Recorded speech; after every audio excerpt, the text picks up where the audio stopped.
Rasul Shallallahu Alaihi Wasallam memberikan panduan kepada kita agar tidak menyakiti tetangganya.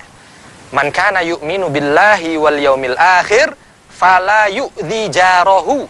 Barang siapa yang beriman kepada Allah dan hari akhir, maka jangan sampai dia menyakiti tetangganya. Menyakiti tetangga ini beraneka macam ya. Mungkin bisa menyakiti dengan lisannya, dengan menggibah, gosip, ngomongin. Hati-hati. Ini sesuatu yang sangat berbahaya.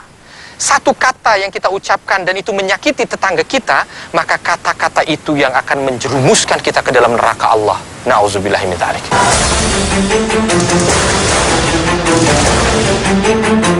Tetangga menjadi orang yang sangat penting bila kita membutuhkan sesuatu secara darurat. Apabila kita sakit, apabila kita ada hajatan, dan apabila kita butuh ketenangan hidup, tetangga menjadi penentu kehidupan kita setiap hari. Demikianlah faktanya.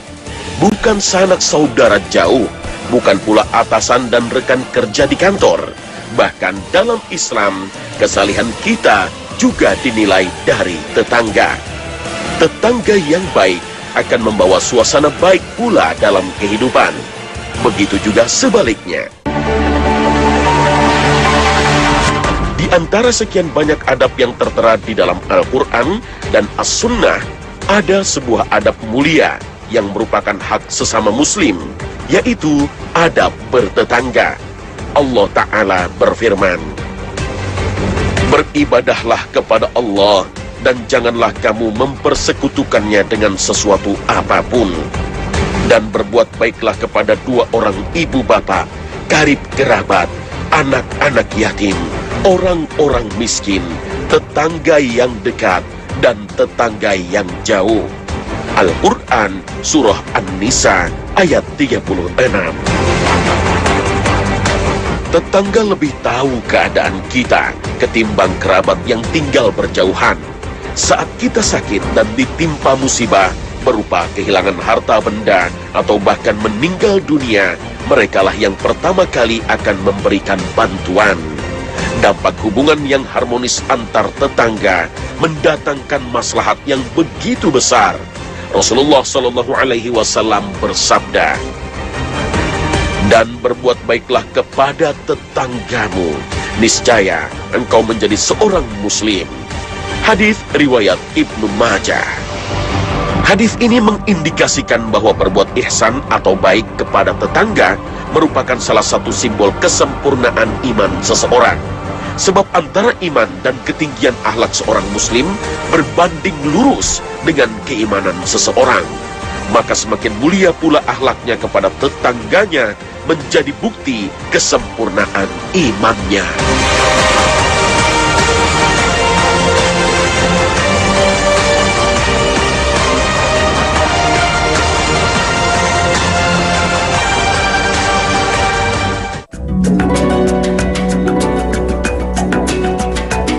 Assalamualaikum warahmatullahi wabarakatuh.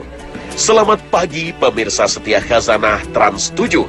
Kami kembali hadir untuk memberikan informasi Islami pada Anda. Semoga tayangan kami hari ini mampu memberikan pedoman berperilaku sesuai tuntunan Islam, agama, rahmat semesta alam. Kalau ada orang tua yang sangat perhatian kepada sekolah anaknya, percayalah itu demi kebaikan masa depan. Sekolah yang baik bukan hanya hadirnya fasilitas lengkap dan guru berkualitas. Sekolah yang baik juga dilihat dari pergaulan anak-anak sekolahnya. Karena lingkungan pergaulan itulah yang kelak akan menjadi warna hidup anak kita. Kalau latar pergaulan sekolah dipenuhi dengan anak-anak otomotif dan tren fashion masa kini, jangan heran bila suatu hari anak kita minta dibelikan mobil. Begitu juga bila latar pergaulan sekolah dipenuhi anak-anak yang gemar membaca Al-Quran, maka jangan heran bila bacaan sholat anak kita lebih tartil dari ayah bundanya. Itulah pengaruh sosial, tak ubahnya bertetangga. Maka bila ingin mencari rumah tinggal, kenalilah dulu siapa calon tetangga kita. Bukan saja fasilitas komplek dan letak strategis. Bayangkan lingkungan rumah dipenuhi oleh tetangga yang cuek, tidak saling kenal. Maka jangan heran bila suatu hari Anda punya hajatan, tidak satu tetangga pun yang datang. Jika lingkungan kita baik, tetangga sekitar rumah adalah tetangga yang soleh dan suka mengadakan kajian, maka sedikit banyak kita akan termotivasi untuk melaksanakan berbagai amal kebaikan seperti mereka.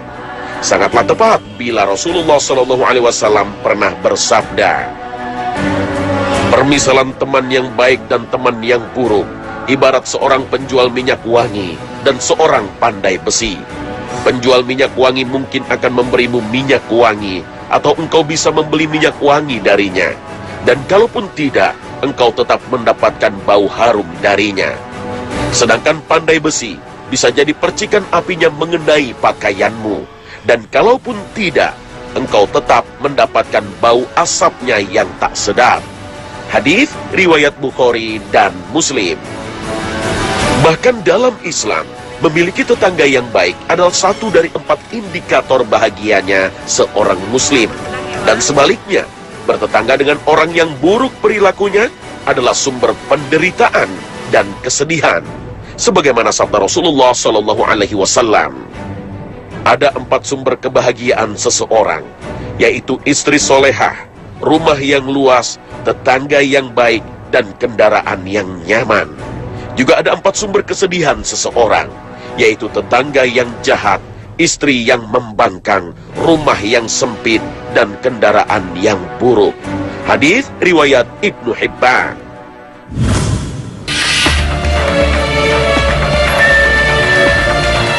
Ada banyak cara yang dapat kita lakukan agar dapat menjaga hubungan baik antar tetangga. Di antaranya yaitu dengan menebarkan salam kepada sesama Muslim. Assalamualaikum. Meskipun terlihat sepele oleh sebagian orang, namun memulai salam adalah bagian dari tanda-tanda tawadu, rendah hati seseorang, dan tanda ketaatannya kepada Allah Subhanahu wa Ta'ala. Sebagaimana Allah Subhanahu wa Ta'ala berfirman, dan berendah dirilah kamu terhadap orang-orang yang beriman. Al-Quran, Surah Al-Hijrah, ayat 88. Begitu juga menebarkan salam dapat menumbuhkan kasih sayang di antara kaum muslimin. Rasulullah SAW bersabda, maukah aku beritahu kepada kalian tentang sesuatu yang jika kalian mengerjakannya, maka kalian akan saling mencintai. Tebarkan salam di antara kalian. Hadis riwayat Muslim. Menebarkan salam juga merupakan hak di antara hak-hak seorang muslim atas saudaranya yang muslim. Sebagaimana hadis yang diriwayatkan oleh Abu Hurairah radhiyallahu anhu bahwa Rasulullah SAW bersabda, hak seorang muslim atas saudaranya yang muslim ada 6. Jika bertemu dengannya, maka ucapkanlah salam kepadanya. Hadis riwayat Muslim. Menebarkan salam juga merupakan salah satu faktor masuk surga. Sebagaimana Nabi SAW bersabda, wahai manusia, tebarkanlah salam, berikanlah makan, bersilaturahmilah, dan sholatlah di waktu malam, sedangkan manusia sedang tidur. Hadis riwayat At-Tirmizi. Kemudian menampakkan wajah yang berseri-seri dan selalu tersenyum saat bertemu dengan tetangga. Sebab Rasulullah SAW sepanjang hidupnya terbiasa berperilaku seperti ini, baik kepada sesama muslim maupun orang-orang kafir. Inilah salah satu pengalaman berkesan bagi Jarir bin Abdullah radhiyallahu anhu hingga satu ketika ia berkata, tidak pernah Rasulullah SAW melihatku kecuali ia tersenyum padaku. Hadis riwayat Bukhari dan Muslim. Walau terkesan sepele dan amat ringan untuk dilakukan, ternyata senyuman tulus membawa efek yang cukup besar pada orang lain di sekitar kita. Dengan senyum kita pada tetangga, membuat dirinya merasa nyaman dengan kehadiran kita. Senyum menjadi gerbang keharmonisan hubungan bertetangga. Sebab itu, kita dilarang untuk meremehkan berbuat sepele ini, sebagaimana sabda Rasulullah. Janganlah kamu menghina, meremehkan sedikit pun dari kebaikan, walaupun hanya bertemu dengan saudaramu dengan muka berseri-seri. Hadis riwayat Muslim.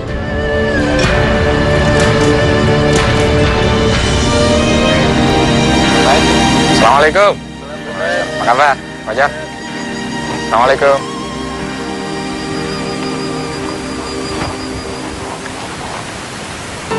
Saudaraku, tetangga merupakan salah satu pintu yang Allah jadikan agar kita bisa cepat masuk ke dalam surga. Mengapa demikian? Karena memang subhanallah dalam Islam itu menekankan adab beretika baik kepada tetangga itu luar biasa. Secara umum, Rasul Shallallahu Alaihi Wasallam memberikan panduannya kepada kita 3 hal. Yang pertama, hendaknya kita berbuat baik kepada mereka. Walladzi nafsi biyadih. Rasul Shallallahu Alaihi Wasallam bersumpah, demi jiwaku yang ada di tangannya, di tangan Allah Subhanahu Wa Taala. La yu'minu ahadukum hatta yuhibbu li jarihi ma yuhibbu li nafsih. Tidak dikatakan dia itu beriman kalau dia itu tidak memberikan yang terbaik bagi tetangganya apa-apa yang dia sukai. Dari ini kita bisa turunkan, kita lihat ya, bagaimana keadaan di sekitar kita. Maka berbuat baik salah satunya adalah menyapa, kita saling sapa. Berbuat baik, kita saling silaturahmi. Berbuat baik, kita saling memberikan hadiah. Kalau kita punya, kita berikan. Tahadu, tahabu. Mungkin ini sepele buat kita, memberikan satu minuman, memberikan satu makanan. Tapi sadarkah kita bahwa ternyata minuman dan makanan yang kita berikan kepada tetangga kita itu yang membuktikan keimanan kita kepada Allah. Dan itu yang bisa memasukkan kita ke dalam surga Allah Subhanahu Wa Taala. Yang lain juga, mari kita saling nasihat-menasehati. Kalau seandainya ada saudara kita yang nampaknya jauh dari surga Allah karena perilakunya yang kurang baik, dekati dia, nasihati. Dan jangan lupa, sertakan dalam setiap doa baik kita. Lisan kita senantiasa mengucapkan doa baik untuk tetangga kita. Karena itu merupakan perbuatan baik yang luar biasa. Yang kedua, Rasul Shallallahu Alaihi Wasallam memberikan panduan kepada kita agar tidak menyakiti tetangganya. Man kana yu'minu billahi wal yaumil akhir fala yu'dzi jarahu. Barang siapa yang beriman kepada Allah dan hari akhir, maka jangan sampai dia menyakiti tetangganya. Menyakiti tetangga ini beraneka macam ya. Mungkin bisa menyakiti dengan lisannya, dengan menggibah, gosip, ngomongin. Hati-hati. Ini sesuatu yang sangat berbahaya. Satu kata yang kita ucapkan dan itu menyakiti tetangga kita, maka kata-kata itu yang akan menjerumuskan kita ke dalam neraka Allah. Nauzubillahi min dzalik. Atau mungkin kita sakiti tetangga kita dengan pandangan kita. Kita sengaja mengintip, sengaja melihat auratnya, padahal itu merupakan daerah privasi dia, daerah pribadi dia. Kalau kita sempat tengokkan untuk melihat sesuatu yang tidak dia senangi, pandangan kita pun itu yang akan menjadi bukti pengurangan dari keimanan kita. Mungkin berikutnya juga kita tidak diperbolehkan menyakiti dengan tangan kita, dengan anggota badan kita. Yang sering kita jumpai ada orang yang enak saja buang sampah ya di depan rumah tetangganya. Subhanallah. Ada yang sengaja coret-coret di depan rumah tetangganya. Sadarkah dia semua perbuatan buruk yang dia kerjakan itu justru itu yang akan membawa dia ke jurang api neraka. Yang ketiga adalah bagaimana kita peduli dengan tetangga. Itu yang diajarkan oleh Rasul. Bahkan beliau bersabda, laisal mu'min, bukan seorang mukmin mereka yang dalam keadaan kenyang sementara tetangganya dalam keadaan lapar. Subhanallah. Ini menunjukkan bahwa Islam menganjurkan kepada kita untuk saling peduli kepada tetangga. Kita lihat, bukan kita bilang, saya nggak tahu itu tetangga saya bagaimana keadaannya. Justru kita yang harus tahu mana yang miskin di antara mereka, mana yang tidak mampu di antara mereka, mana yang membutuhkan di antara mereka. Kita bantu. Bahkan hanya sekedar menolong, mengangkatkan sesuatu saja, ya, menyelesaikan hajat mereka. Subhanallah. Sepele kelihatannya, tapi di mata Allah luar biasa. Mari saudaraku, jadikan tetangga kita tetangga di surga. Jadikan tetangga kita tetangga yang membawa kebaikan. Jangan sampai dengan tetangga kita ini justru membawa kita ke neraka.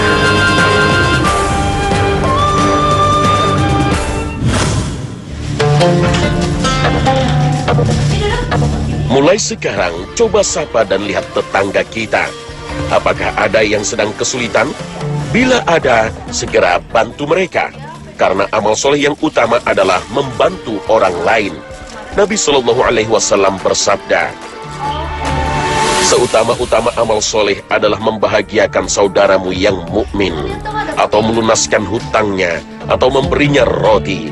Hadis riwayat Ibnu Abi Ad-Dunya.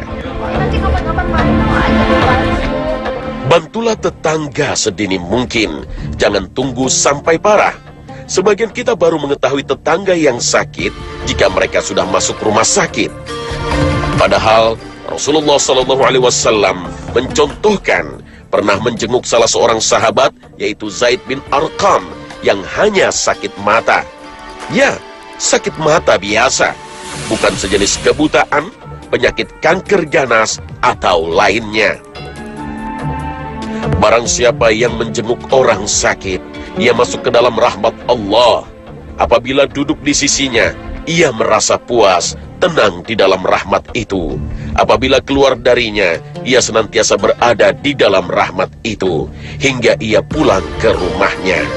Hadis riwayat Ibnu Abdil Bar. Menjenguk tetangga, saudara, dan sanak saudara yang sakit ternyata merupakan amalan ringan yang menjadi sebab masuknya seseorang ke dalam surga.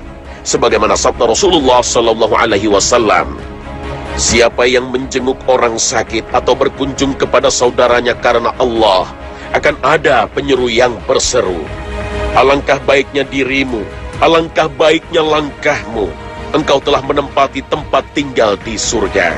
Hadis riwayat Tirmizi dan Ibnu Majah. Lihat potensi keluarga kita sekarang, lalu cari celah untuk bisa beramal darinya. Amal yang Allah janjikan surga, karena sebaik-baik manusia adalah yang paling bermanfaat. Jabir radhiyallahu anhuma bercerita bahwa Rasulullah SAW bersabda, sebaik-baik manusia adalah yang paling bermanfaat bagi manusia yang lain. Hadis riwayat Bukhari.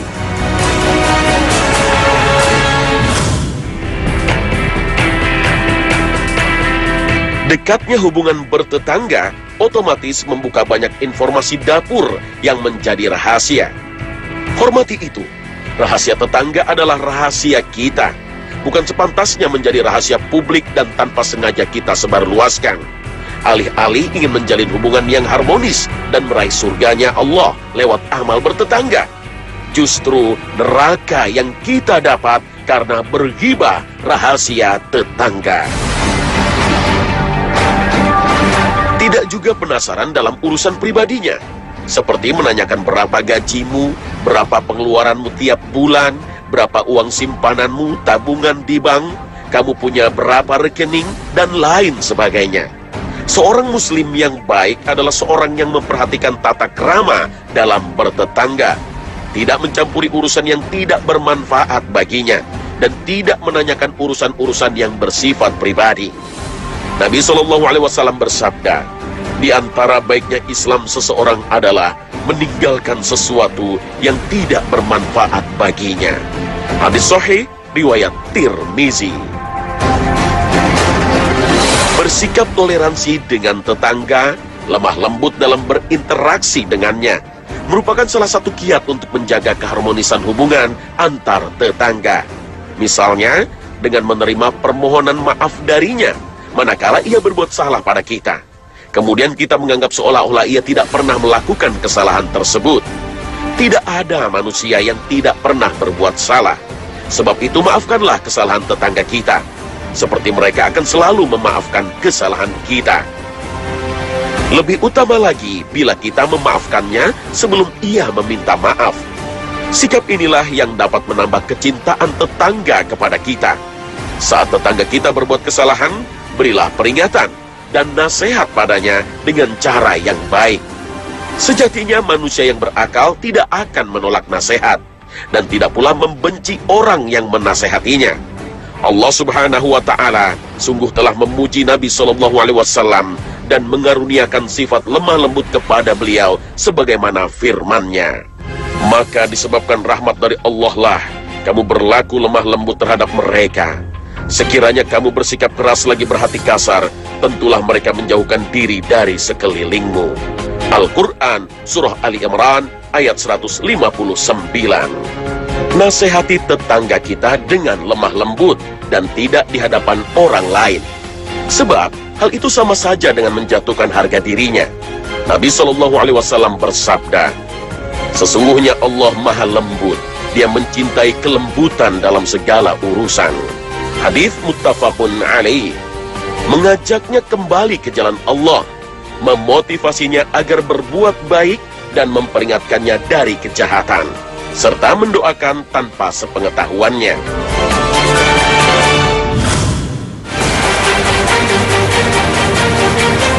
Maukah Anda selamat dari siksa dunia kemiskinan? Maka amalkanlah silaturahmi, karena silaturahmi membuka pintu rizki dan janji Allah lewat sabda Rasulullah. Dari Anas bin Malik radhiyallahu an, bahwa Rasulullah sallallahu alaihi wasallam bersabda, barang siapa yang ingin diluaskan rizkinya dan dipanjangkan umurnya, kebaikannya, maka bersilaturahmilah. Hadis riwayat Al-Bukhari. Maukah Anda selamat dari ancaman api neraka? Maka amalkanlah silaturahmi. Allah juga berjanji lewat sabda Rasulullah, apabila penghuni surga telah masuk ke dalam surga, lalu mereka tidak menemukan sahabat-sahabat mereka yang selalu bersama mereka dahulu sewaktu di dunia, mereka pun bertanya kepada Allah, Ya Rabb, kami tidak melihat sahabat-sahabat kami yang sewaktu di dunia sholat bersama kami dan berjuang bersama kami.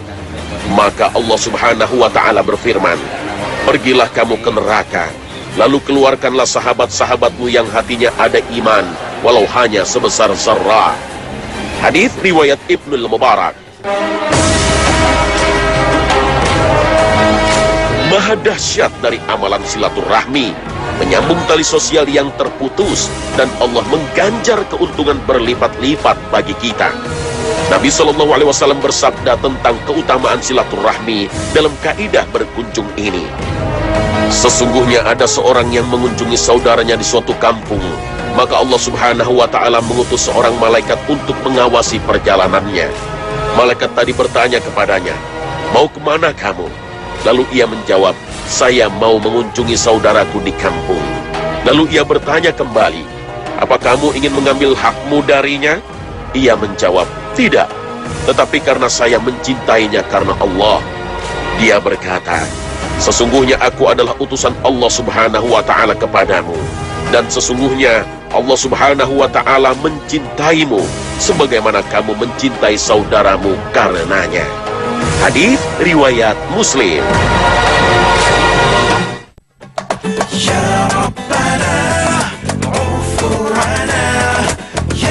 Nah pemirsa, demikianlah Khazanah hari ini, menyajikan informasi dan tuntunan beraktivitas sesuai sunnah. Semoga tayangan Khazanah hari ini mampu diambil hikmah dan panduannya. Maafkan jika dalam tayangan ini ada penggambaran atau penyampaian kata yang menyinggung. Tiada yang lebih kami harapkan selain ridho Allah serta apresiasi Anda kepada kami sebagai salah satu pedoman akan tuntunan hidup yang sesuai syariat. Akhir kata, wassalamualaikum warahmatullahi wabarakatuh. Nantikan kami setiap hari Minggu hingga Jumat jam 5.30 waktu Indonesia Barat di Trans 7.